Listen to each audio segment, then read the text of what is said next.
In the Soviet Union and in America, the Cold War was fought by fear. The Soviet Union raised fences against the outside world. The Gulag, the secret universe of labor camps, swallowed the lives of millions.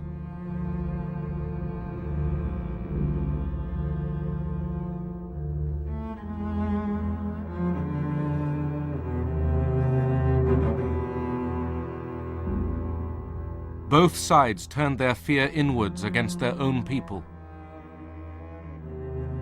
They hunted the enemy within. Communism in reality is not a political party. It is a way of life, an evil and malignant way of life. It reveals a condition akin to disease that spreads like an epidemic. And like an epidemic, a quarantine is necessary to keep it from infecting this nation.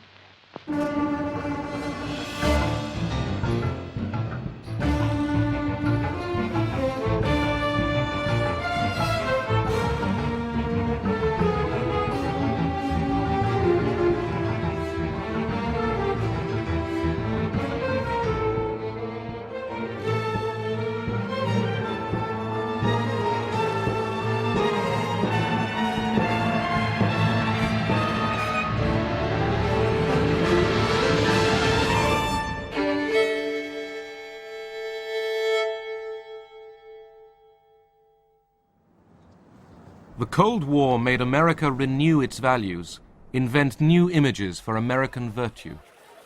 Men and women in all walks of life, we are shareholders in the greatest enterprise on earth, the United States of America, unlimited. Our strength lies in the character of our people, young in heart, independent in thought and nature, skilled of hand. American enterprise has harnessed fire and water, wind, sun, and soil to produce an abundance of everything. Was communism out to destroy all this? American propaganda said it was.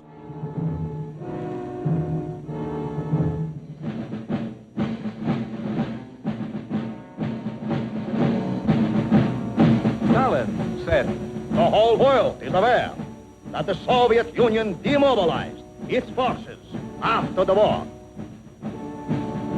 Beware the big lie. At home, Americans feared red subversion. Congress revived the House Committee on Un-American Activities. In 1947, the committee investigated Hollywood, factory of America's imagination. Ever observed any communistic information in any scripts? Well, I've turned down quite a few scripts because I thought they were tinged with communistic ideas. They haven't attempted to use me, I don't think, because apparently they know that I'm not very sympathetic to communism. There has been a small group within the Screen Actors Guild which has consistently opposed the policy of the Guild board and officers or the Guild itself as evidenced by the vote on various issues.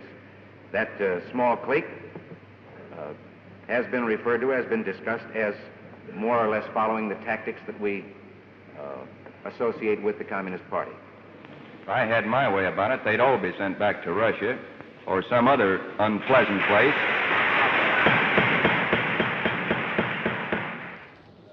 10 witnesses, the Hollywood 10, defied the committee's right to ask about their beliefs. Are you a member of the Communist Party? Or have you ever been a member of the Communist Party? It's unfortunate and tragic that I have to teach this committee the basic principles of Americanism. That's not the question. The question is, have you ever been a member of the Communist Party? I'm framing my answer in the only way in which any American citizen can frame his Then you answer denied. to a question Then which you invades his, absolutely invades Then his you right. denied. You refuse to answer that question. Is that correct? I have told you that I will All right. offer my beliefs, my affiliations, and Here's the everything witness. else Here's the to witness. the American public, and they will know where I stand, as they do from what I have written. Stand away I have from the written stand. for Americanism for many years, and I shall Stand continue away from the to stand. fight for the Bill of Rights, which you are Officer, trying to take destroy. this man away from the stand. Others from the film industry demonstrated their support for the constitutional rights of the 10. Are you or have you ever been a member of the Communist Party? I believe I have the right to be confronted with any evidence which supports this question. I should like to see what you have. Oh, well, you would. Yes. Well, you will pretty soon. The witness is excused. Either you completely cooperated with the committee, which meant saying yes or no to the question about whether you were a communist or ever had been. And if the answer was yes, as it was in my case, we knew the next question was who else was, and we certainly didn't want to go into that. The 10 were imprisoned. With hundreds more, they were blacklisted, their livelihoods taken away. People generally in Hollywood were pretty scared to have anything to do with us. Whereas before we went to prison, they had not been nearly as scared, and there were plenty of undercover arrangements that were made to write scripts under pseudonyms for a good deal less money than you were accustomed to being paid. There were a couple of possible suicides as a result of it. There were a good deal of misery. Americans feared that the enemy would take advantage of their freedoms, that agents of communism were undermining America. A Soviet spy ring unearthed in 1946 led investigators to Alger Hiss, who had been a wartime foreign policy advisor. He was accused of passing secrets to the Soviet Union by a former communist, Whittaker Chambers. Have you ever seen this individual who is standing? I have. Do you know him?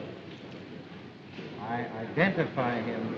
In 1935 was the last time that you saw him. According to my best recollection, not having checked the record. Now, will you remain standing a moment, Mr. Hiss? Do you know? Hiss firmly denied that he had betrayed his country.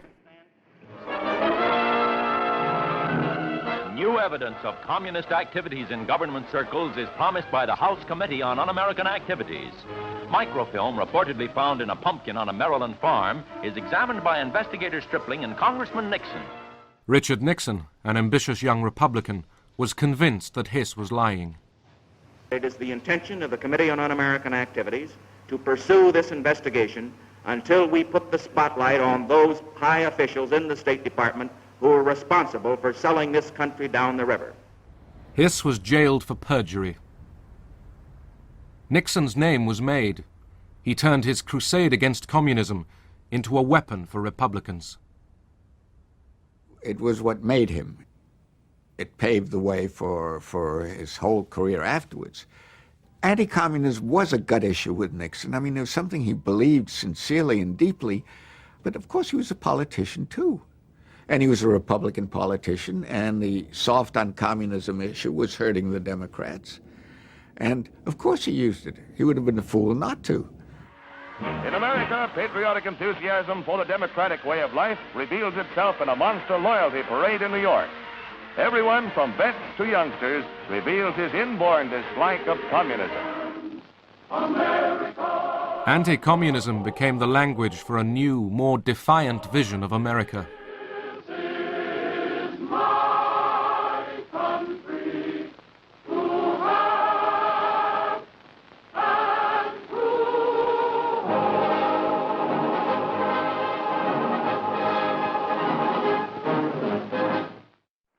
Singer Paul Robeson was open about his communist sympathies.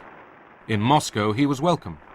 Oh, that barge, lift that sail, you show a little grit, and you land in the jail.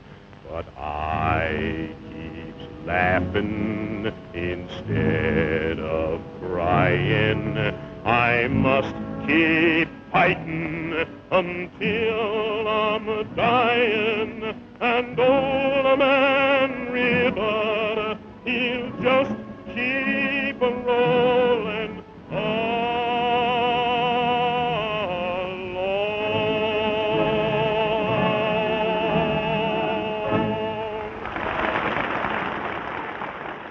In America, people were less friendly. Veterans of the American Legion turned out to demonstrate in 1949 when Robeson was due to sing in a concert at Peekskill, New York.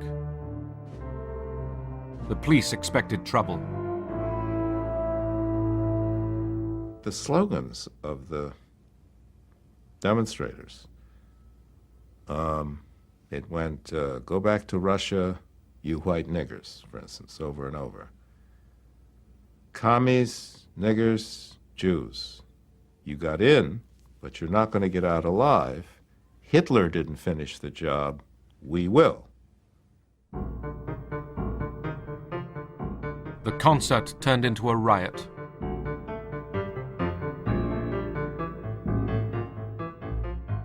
What the demonstrators done is have piles of rocks. What the state police did is make the cars go out and go 10 miles an hour through that gauntlet.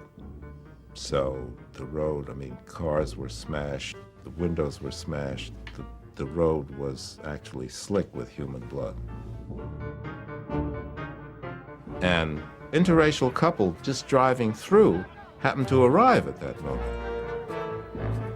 And of course they pulled the car over, they yanked the two of them out, and they said, that's Robeson Jr., we got him. And they were gonna bash the black guy's head in.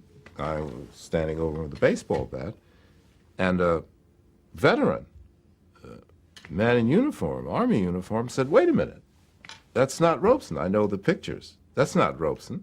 That's not him. The guy said, well, blankety-blank is with a white woman, kill him anyway. And the soldier said, held the bat, said, no, that's not the American way. You don't lynch the wrong nigger.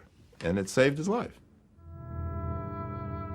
Race hatred and the politics of fear had begun to merge. At home, the nation was angry and insecure. Abroad, communism was gaining force. The atom bomb explodes again in the headlines of the world. President Truman announces an atomic explosion detected somewhere in Russia, 3 years ahead of the schedule expected by the West. America's nuclear monopoly was over. Then came China. Tragedy overtook China. Armed and equipped by Russia, red hordes brought ancient Cathay to its knees. At the end of 49, all China sags under the red yoke. Communist leader Mao Zedong took over. America's Chinese allies, the defeated Chiang Kai-shek regime, fled with their followers into exile. Americans have always had, most Americans, a special feeling, a special attachment, a special interest in China. So it seemed incredible to most Americans, uninformed Americans, that this country which we had lavished so much care and affection on, who we thought was so friendly, so many of their people had studied in America and so on, should turn communist, turn over to the other side. Many people felt that there had to be some explanation. There had to be some sort of a conspiracy, some sort of a plot. Republican Senator Joe McCarthy blamed traitors in the State Department for the loss of China. He launched his own witch hunt. Today, the most dangerous enemy agent is not so much concerned with the secret information about weapons as he is with infiltrating the necessary departments of the government and shaping and controlling the actions of our nation so that the enemy is progressively winning without even firing a single shot. Now, I intend to name names. John S. Service. And remember that name, if you will. I have never knowingly transmitted any information which was, shall we say, secret military plans. Service was hounded out of the State Department. I had trouble renting homes, renting an apartment in New York. And the companies, well, what did our stockholders say, you know? So the companies that I had known and had dealings with abroad, export companies, they said, sorry, we think you're a fine guy, but we don't dare touch you. One communist.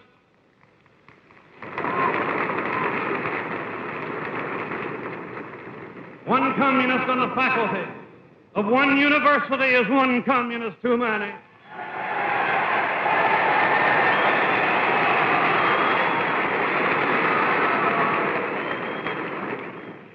One communist among the American advisors at Yalta was one communist too many.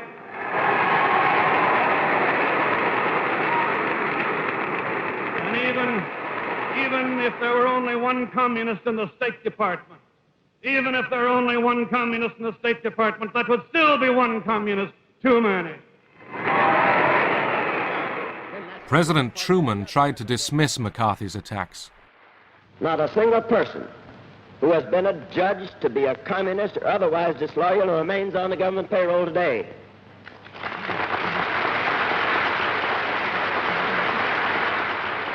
We're not going to turn the United States into a right-wing totalitarian country in order to deal with a left-wing totalitarian threat.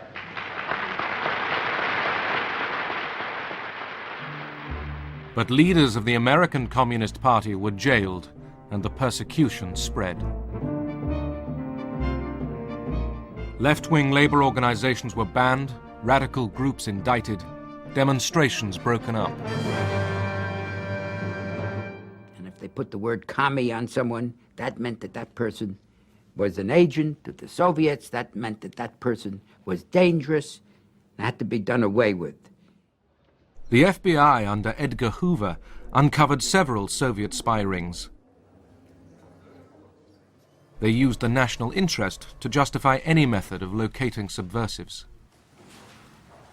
We were using the same methods that Hoover accused the Communist Party of using, and that's getting people to spy on their friends. And this was one of the criticisms he had of the Communist Party. I felt guiltless. What had I ever done wrong? I'd never even gotten a traffic ticket. And here I was called before, in public, a state Senate investigating committee about my beliefs. I felt very, very wronged, and I felt that I had to not only uphold myself, my reputation, but that of my fellow teachers, my fellow union members, my fellow citizens. We would talk to children, if they were in college, about their parents, and we talked to parents about children, and we talked to the neighbors about those people, and then if someone did seem halfway sympathetic in the Communist Party, we talked to them. It was totally damaging to what we deeply believed America was supposed to stand for. In the 1952 presidential election, General Eisenhower, the Republican candidate, chose the red-baiting Richard Nixon as his running mate. Eisenhower mocked the Democrats for being soft on communism. The future of this country belongs to more courageous men. It belongs to men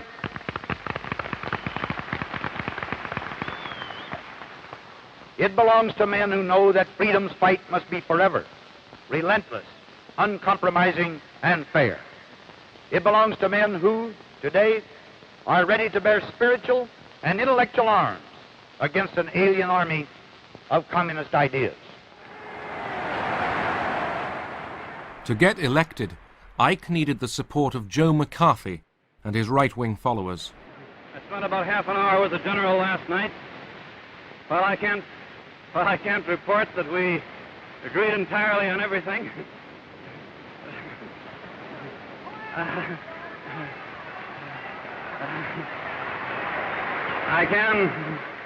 I can report that when I left that meeting with the general, I had the same feeling as when I went in, and that is that he's a great American, will make a great president, an outstanding president.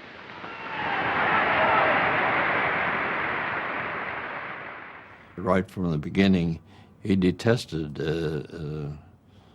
Joe McCarthy.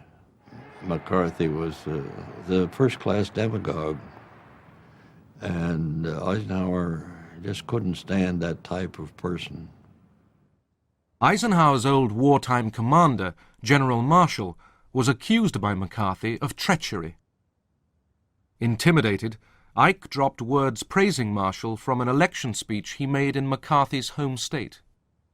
He was roundly criticized for that, because it seemed to indicate that he was influenced by McCarthy.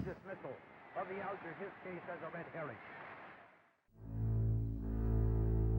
In 1953, 2 Americans, Julius and Ethel Rosenberg, were convicted of spying for the Soviet Union. They were sentenced to death. They had young children, and their fate roused protests in America and across the world. For some young lawyers, the sentence breached the Constitution. They sought judges to get a stay of execution. Judge Frank looks at us, and he says something that we have never forgotten. He said, "If I were as young as you are, I would be sitting there saying the same things you're saying, arguing the same points you're arguing, making the same argument that these planned executions are invalid. But when you are as old as I am, you will understand why I cannot do it." And he stands up, turns his back to us, walks away, and we're devastated. We began to sense something which in later years we understood so clearly, and that was that Jerome Frank, as the leading liberal judge, was terrorized himself and frightened by the atmosphere of fear in the country. That if he, as a liberal, would do something to save Julius and Ethel Rosenberg's life, he would be charged as a commie. The Rosenbergs were executed. He died quickly. There didn't seem to be too much life left in him when he entered behind the rabbi. He seemed to be walking in a cadence of steps, as if keeping in time with the muttering of the 23rd Psalm. She died a lot harder.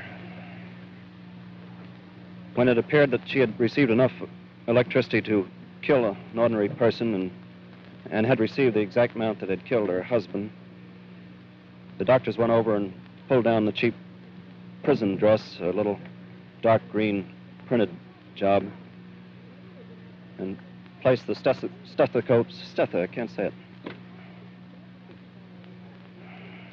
placed the stethoscopes to her, and then looked around and looked at each other rather dumbfounded and seemed surprised that she was not dead. And she was given more electricity, which started again that kind of a ghastly plume of smoke that rose from her head and went up against the skylight overhead. After 2 more of those jolts, Ethel Rosenberg had met a maker. She'll have a lot of explaining to do, too. Thank you. McCarthy now denounced leading Republicans and even senior army officers as communist sympathizers. But he had gone too far. Political opinion swung away from him, and his enemies gained courage. The names of communists. You say to the army. You've done enough. Have you no sense of decency, sir? At long last, have you left no sense of decency? It all sort of came to pieces. And then there was this move to censure him, and he fought that very badly. Now, a number of us were advising him on how to handle that, and he agreed to everything we said, and then he did just the opposite. You've been here trying to smear the staff of this committee. The young men who have been working to uncover communists, you jump up and run away without answering. McCarthy's power collapsed as the politicians walked away from him. But the spirit of McCarthyism, the smearing of dissent as communist treason, stained American democracy for decades. In the Soviet Union, all dissent was suppressed. The Cold War heightened tensions and reinforced fears, not just of internal subversion, but of another world war.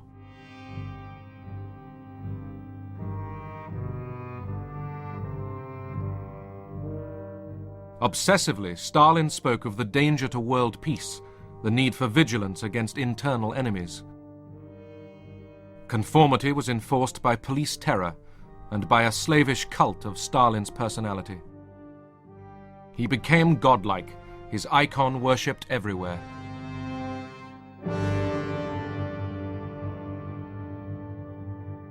For those who did not conform, there was silence and death behind the barbed wire.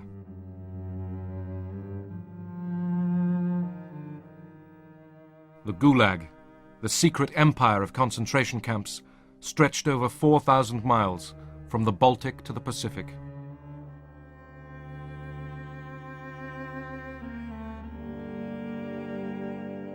In the Cold War years, the camps continued to devour the lives of millions.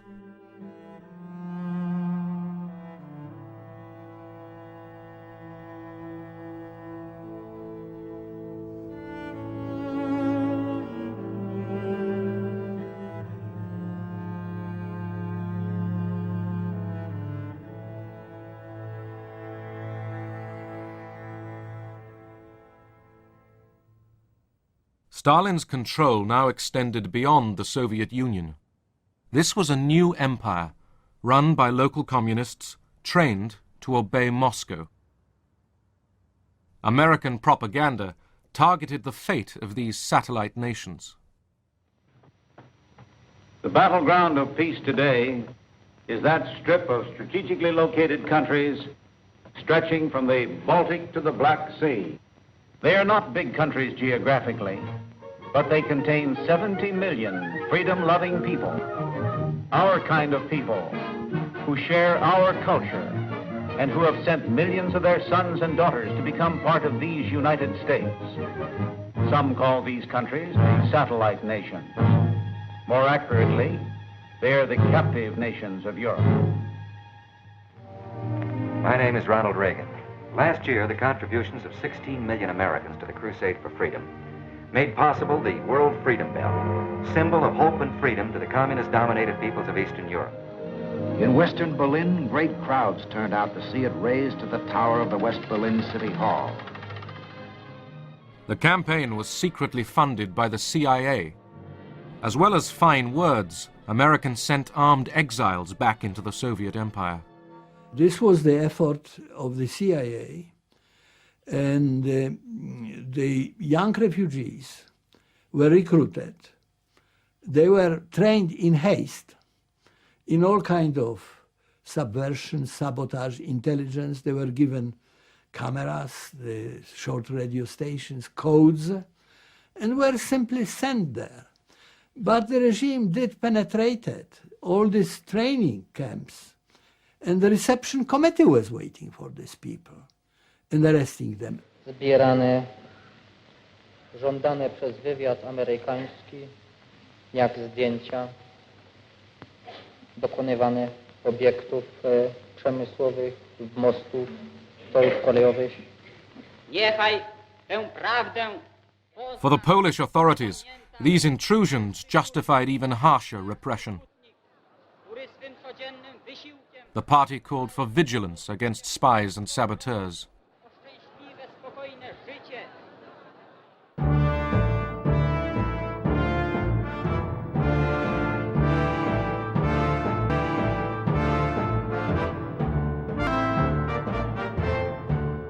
In 1948, Stalin began to tighten the Soviet grip on Eastern Europe.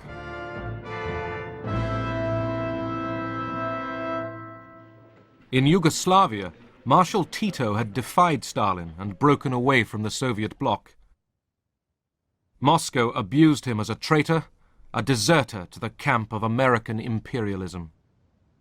Stalin moved fast to prevent Tito's mutiny spreading to other satellite states, like Czechoslovakia.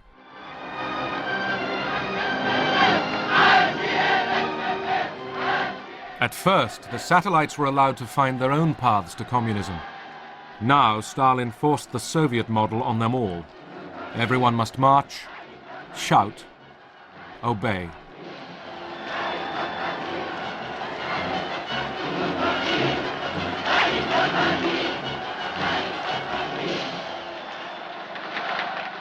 Kiev Federace sovětských národů a mírové fronty celého světa, veliký Stalin. To subdue protest, Moscow ordered show trials of leading East European communists. In Czechoslovakia, Rudolf Slansky, party secretary, was among those chosen for sacrifice. Stalin needed to discipline his new camp, his new empire. And he disciplined it to such an extent that people living in those countries should not develop any idea of being able to do anything except what he orders them to do. And one of the methods of disciplining it was terror. Slansky was charged with Titoism, spying, and sabotage. His confession was fiction, drafted by Soviet advisors. To tedy znamená, že na začátku své politické činnosti před orgány buržázní moci jste si vedl jako oportunista a zbabělec a ne jako komunista. Готовились предварительные следственные заключения. The initial investigation results were prepared and checked. If the evidence in these cases didn't meet the aims of the security services, then it was altered. Really, it was a fabrication to prove what otherwise couldn't be proved. Jaký to řetěz otřásajících zločinů. Avšak přes rafinované spiklenství a záškodnictví, přes lstivou obojetnost a hanebnost svých prostředků nedosáhli svých cílů. Byli rozdrceni. The key was the confession of the indicted person. And then there was no need of any proofs. As soon as the confession was obtained, that was enough for the trial and the sentence. So we were put at the disposal of the secret police with almost unlimited powers over us to bring us into a state where we were prepared to make that confession. To bylo týrání. It was torture. Kde na mě oni žvali a nadávali. They were shouting and swearing at me. I had to look into their eyes.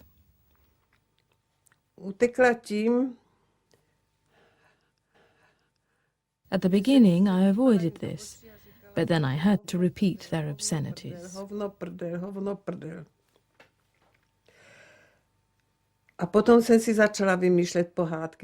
Then I started to make up fairy tales for my son.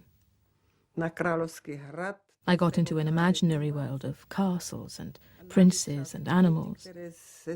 So when they shouted at me, I didn't have to answer them.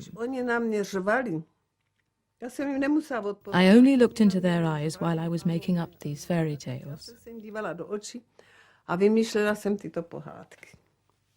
A ty jsou napsané. No. Není to lehké. It's not easy.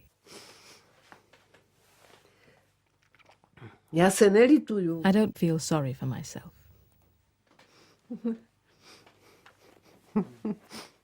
Everything was rehearsed, the final text prepared for the trial, consisting of questions which were put to one by the general attorney and the president of the court and so on, were listed, and your answers were listed. Přišel jsem do dělnického hnutí jako člověk buržázního původu. Můj otec byl zámožným vesnickým obchodníkem. Vyrůstal jsem v prostředí obchodnické rodiny a to ovlivnilo mé osobní vlastnosti a můj charakter. Vstoupil jsem v roce 1921 do komunistické strany a přišel jsem tam s různými maloměšťáckými názory, kterých jsem se nezbavil. To vedlo k tomu, že jsem se nestal skutečným komunistou a že jsem jako komunista nejednal. Slansky and 10 others were hanged in December 1952, their ashes scattered over the ice on an unknown country road. Stalin had shown his power. While he survived, it meant death to disobey him.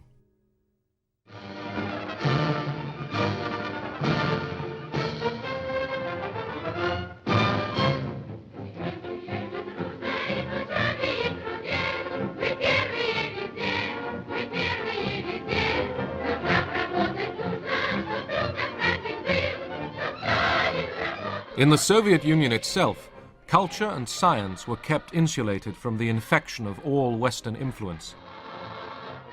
The arts, painting, literature, music, were regimented by the doctrine of socialist realism.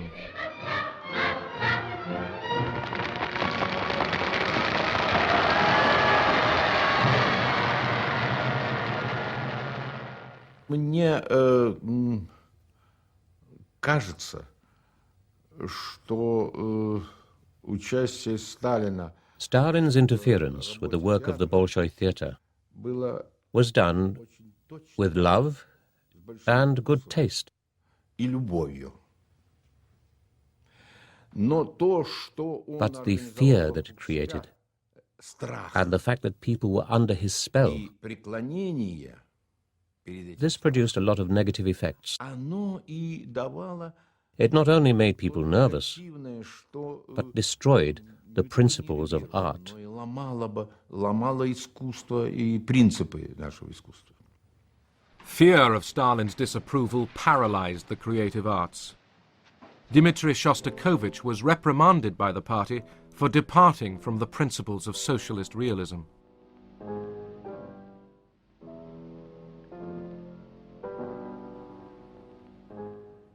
Official art showed the Soviet Union as a promised land of plenty and of opportunity, guided by wise and selfless leaders.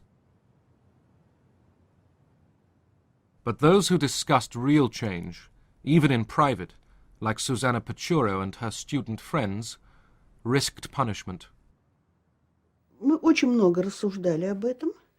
We discussed a lot.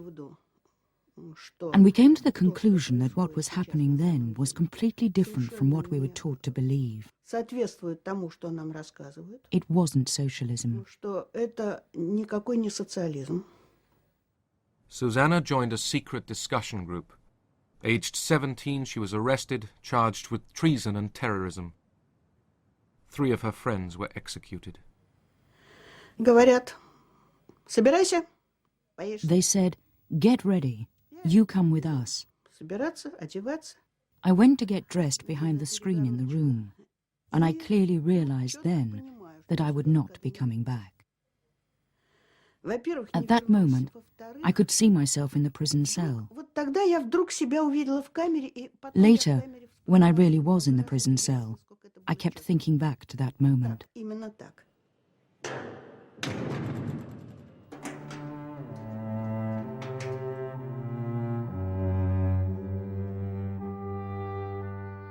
Over the years, millions shared Susanna's fate. They vanished, often without trace.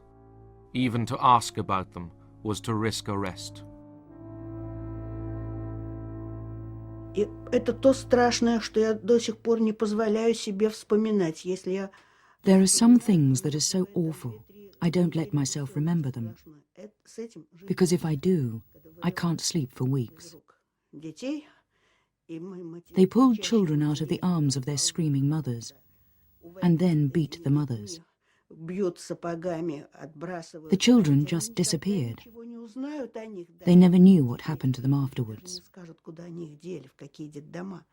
There was nothing more awful than that, even though I saw them killing people, and anything else they felt like doing.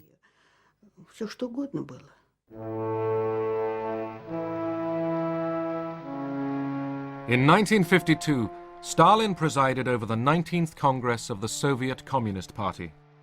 The hall was packed with foreign delegations gathered to honor him. Stalin was old now, but still the unchallenged leader of world communism. Cold War, military competition with America, was already putting a heavy load on Soviet society. In public, Stalin's analysis of the world class struggle was hopeful. И тем облегчить свою работу.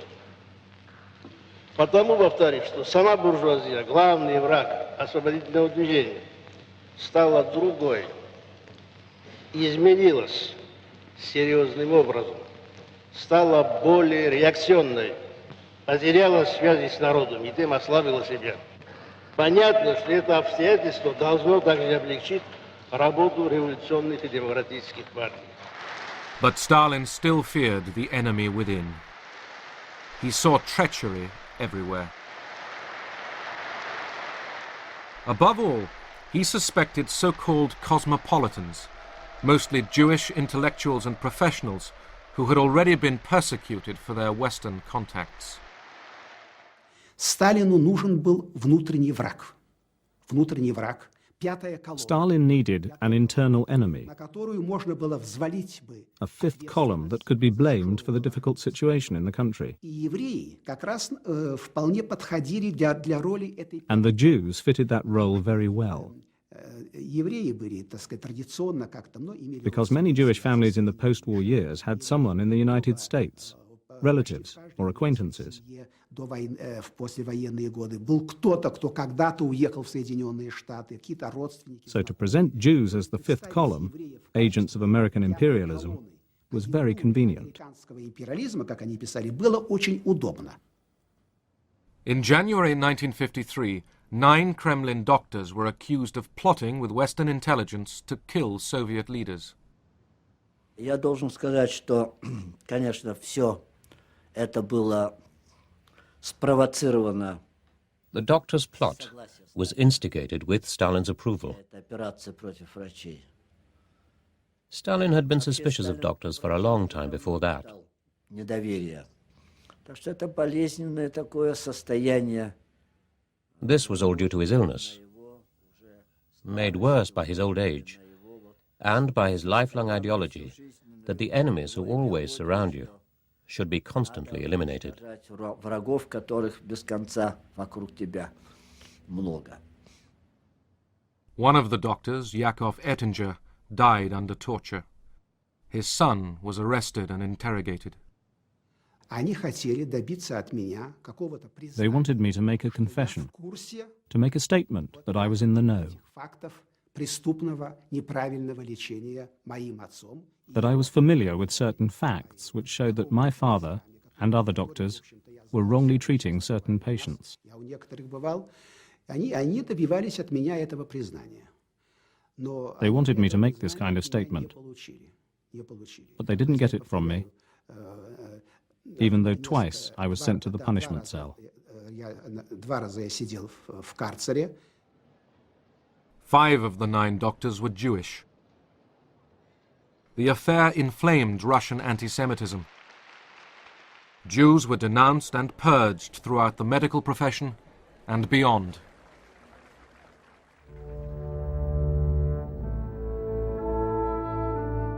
Suddenly, one winter night, Stalin collapsed with a brain hemorrhage. No one dared to treat him as he lay half-conscious on the floor. Eventually, on the 5th of March 1953, he died. Воспринималось нами. Like the majority of people, we saw it as a tragic event. В народе вообще как событие, конечно, трагическое и очень It caused a lot of anxiety. вызывающее большую тревогу, потому что все уже How were we going to live now? считало, что как, собственно, можно жить вообще, когда рухнули When the foundations of our lives were shattered? нашего общества, нашей жизни, поскольку была настолько создана The image of Stalin created by propaganda was of someone who was irreplaceable. создан такой облик незаменимости.